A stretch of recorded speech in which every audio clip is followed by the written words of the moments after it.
Hi, this is Reverend Tammy Garrett Williams. I'm with the Above Waters Project. I am the CEO.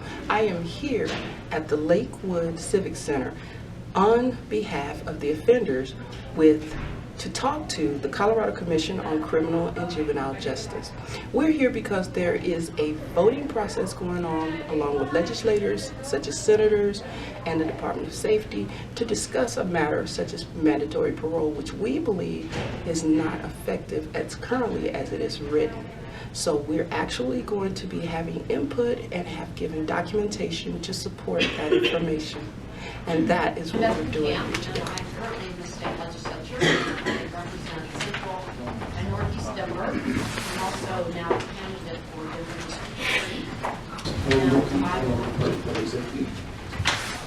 District. Doug Wilson, I'm the State Public Defender and Vice Chair of, or Vice Principal, apparently, of the Commission. Good afternoon. I'm Pete Weir. I'm the District Attorney for the 1st Judicial District, which is Jefferson and Gilpin counties, and I'm one of 2 representatives of the District Attorneys of Colorado. Good afternoon, John Cook, State Senator from the Greeley area, Senate District 13. Rick Ramish, Corrections, and evidently from the vacant seats next to me, one of the most popular members of it. I was going to ask if I could get another chair here, Jimmy, that's possible. I'm Dave Young, District Attorney in the 17th Judicial District. That's Adams and Broomfield counties, and I'm the representative for the District Attorney's Council, the 2nd representative. Charlie Garcia, I'm an at-large representative. My most recent paying job was law enforcement, manager of safety for the city and county of Denver. We're going to go back to that. Good morning, Dr. Evelyn Leslie. Dr. Evelyn Leslie, representing mental health providers. Great. Thank you. Mandatory parole? Yes. Oh, sorry, community corrections. That was, why wouldn't I think of that? The community corrections, that was a big concern, was what were we going to do? Nothing about community corrections application process would change. What am I missing about community corrections?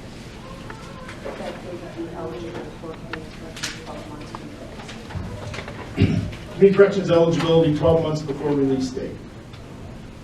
Nothing changes in the application process. That was one of the concerns I think that Pete's group or Pete's committee was talking about or was concerned about was how this whole mechanism would work with the Common Core.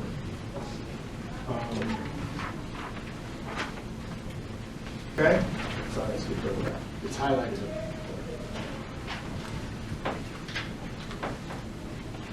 Mandatory, right, MPO3, please. Mandatory parole periods based upon risk level. The concept, if you recall, the bill that Representative McKeon ran for us this year was redefining the purposes of parole. And the concept of parole is now to help folks, 1, on the streets, re-enter, and 2, not have a high risk. Just 90 days or so ago, there are lots and lots of good things in the parole subcommittee's recommendation. As I understand it, of the parole subcommittee was to bring greater certainty and clarity to that process. Once again, we will be incorporating the recommendation that someone could be placed in community corrections program as a condition of parole 12 months prior to his release date. Now we have this as a condition of parole. Well, I guess the next bullet point addresses what I was about to say. If a person placed in community corrections on inmate status, so he's not there as a condition of parole, participation and successful completion of community corrections shall be considered in determining the length of parole. Because we have individuals right now in community corrections that are on inmate status, and if they're doing well, if they're doing everything community corrections is suggesting, that information will be brought back to the parole board for their consideration, that they participated in educational programs, treatment programs, vocational programs. They've worked hard.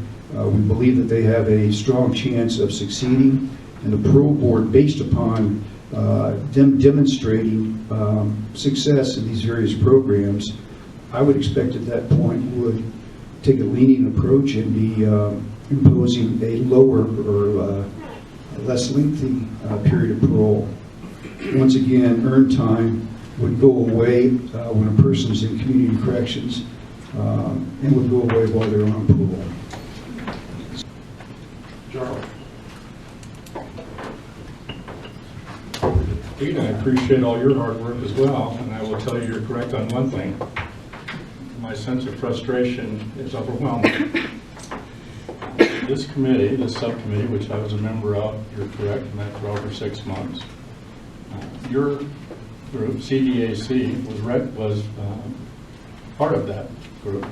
So you were represented, CDAC was represented on that subcommittee for the entire time that we met before we came up with these recommendations. At your request, it was tabled because of your Community Corrections Committee, subcommittee. We did that, and Doug met with Community Corrections folks. We went back and we changed our recommendations as a result of that. You came back in and asked that it be tabled again so that CDAC could take another look at it. And you have now done that. And you now come back with a proposed change to our recommendations. And yes, I am extremely frustrated. And you're suggesting that we kick this over again for further study. And my response is, why would we do that? Because what I see is if our subcommittee goes back, I don't care how much time we spend and how much data we see, if we don't agree with CDAC's recommendation, we're going to be at the same logjam we're at today. So what you're suggesting is that if we go back and meet, and we come back and concur with your recommendation, then we've got a pretty good chance of getting this thing through. If we come back with a recommendation we now have on the table, it's not going to have CDAC's recommendation or support, and therefore it's in all likelihood going to fail, which puts us back to the same problem that I've had with many other recommendations in this commission, which is without CDAC approval, it may be dead on arrival. Said that this plan includes incentives. This plan, in fact, does not include any incentives. The research literature says that for someone to make movement towards a positive goal requires intermediate reinforcements. Simply hanging a carrot out 100 yards away is generally, by most human beings, not construed as something that they're going to move to unless they can see some kind of intermediate rewards along the path. So the elimination of good time and earned time actually is going to work contrary to what your eventual goal is. First of all, I'd like to just simply repeat what a number have said, which is I appreciate the hard work of the committee that's worked months on this, but also understand my own personal belief of the purpose of committees, which is to do a heck of a lot of work on some very tough subjects and then bring it before this committee for us to decide whether or not we accept the recommendations. And the point being is that those of you that were on the committee when I first got here, there were several recommendations that came out affecting corrections that I was against. And frankly, I was lucky to get out of here alive. But I'm seeing that same argument now. And I accept the great work of the committee, and let me tell you my feelings on it, which is, one is that when I hear statements like, do we want to lower the recidivism rate just to lower the recidivism rate, or do we want to do it for safety purposes, that's when the red flag goes up in front of my face. The fact of the matter is, if this committee wants to lower recidivism rates, I can do that. I can order my people to lower our recidivism rate numbers by 30%. Will it be done safely? No, of course not. So the fact of the matter is, let me put some data by you that we have for projections for 2016, if it follows the pattern that's going right now. Return to prison for new court commitments, down 5%. Technical parole violations down 18%. New felony crimes while on parole down 8%. And those are being done in what we believe is a safe manner.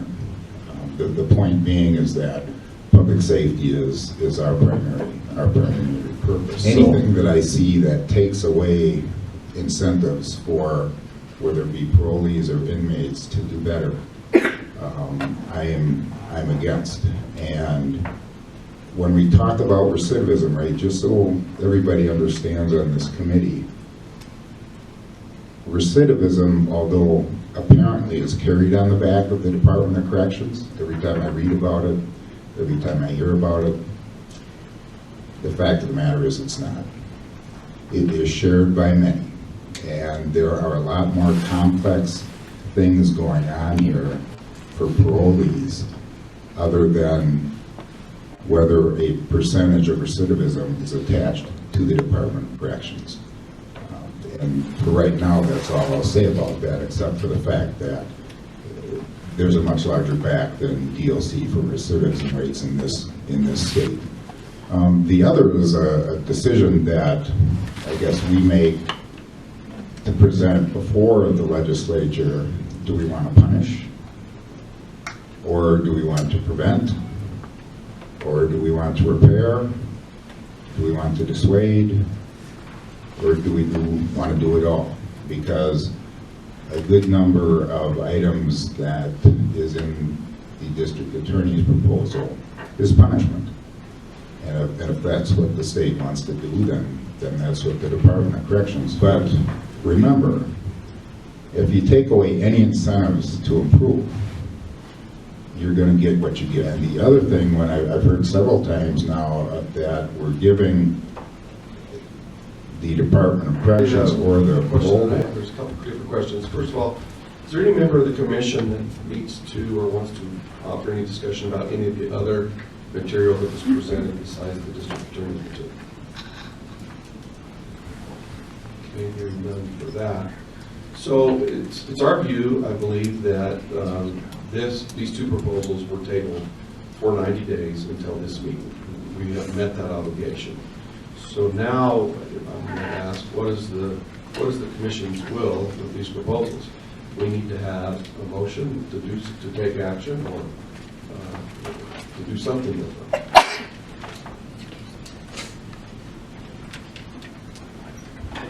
Well, I will move MP2 and MP3. Second. So it's been moved and seconded that we vote on MP2 and MP3 as they're written. Well, I don't think they're presented as that. That was a discussion we had in the task force as well, that they would not be a package. Okay, so I believe that would be a modification of the motion that they be presented separately. Yes. First number 2 and then number 3. I move MP2. Excuse me, from Above Waters Project, are you stating that you're not going to be able to listen to what we have presented to you in a packet? Do not mean any disrespect to your committee, but I think it is very important that you pay attention to what's in that packet, because that is also coming from another aspect, the offenders. And so you're going to go ahead and vote, but you did not have an opportunity to even possibly look at it? It's just a question. The information that you presented was presented to us early and emailed to every commission member prior to this meeting. So they did have the opportunity to review it. Okay, and I hope that weighs a factor on your decision to vote. Thank you. No. This is removing it from the table because I didn't think it was, I wasn't sure about the way that it. We don't have. Okay, so for item 2, are we ready? Scott, go ahead and email me. Okay.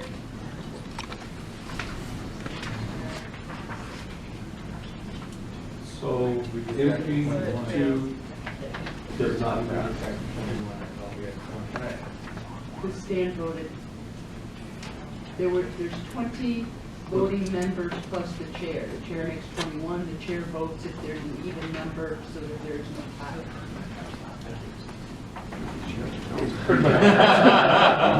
Norm, that's a silly. Always. I move MP3. Second. Been moved and seconded for MP3. Scott, go ahead.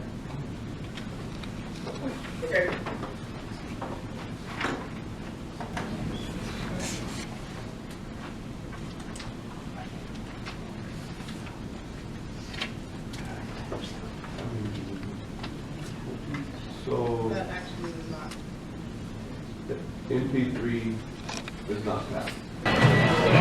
Hi everyone, this is Reverend Tammy Garrett Williams with the Above Waters Project, and I actually have my vice chair here, Miss Amy Kapoma. And we have just left the Colorado Commission on Criminal and Juvenile Justice. And guess what? The proposal that was presented, Proposal 2 and 3, did not pass. And we are so excited about that for the simple fact that I understand what the offenders may go through in 2018, but because this didn't pass, it's not going to happen currently. So I just say back to the drawing board.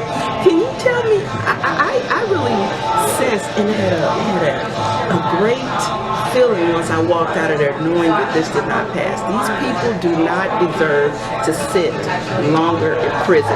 They do deserve to have rewards upon completion and while going through the process of parole or prison. Right. I mean, I think everyone agreed that parole needed to be shortened. Unfortunately, there was another element to these proposals that basically made mandatory time served part of these proposals, as well as taking away incentives for good behavior, earned time, good time, and as well as relying heavily on community corrections as part of this new structure. And we saw a lot of problems with these proposals, and so while our proposal wasn't heard, they did send it out. We were disappointed we didn't get any talk time, but we were also, I think, happy that it seemed that a lot more people were speaking out against some of the more punishment-focused proposals presented by the DA's office. And so overall, it was good that these proposals, MP2 and 3, didn't pass, and that people hopefully will still be going back to the drawing board, like you said, and hopefully, because they did have our proposal, that maybe some of our ideas will be something that they find useful in terms of drafting something else. You know what I found was exciting? We had some allies there from Victims for Justice, as well as voices of victims and advocates for change. These allies was there, and they were glad that we thought that our presentation was not presented. And so I spoke out on that. I wanted to know exactly what was happening before they made this vote, if our proposal was actually brought up. And guess what? They said it was emailed and everyone had a chance to look at it. So I think we had some type of influence on their decision today. So, but we had allies there. We did a great presentation for Above Waters Project. But on the next adventure with the Above Waters Project, I hope that I see you there, and I hope that you continue to follow us. Take care.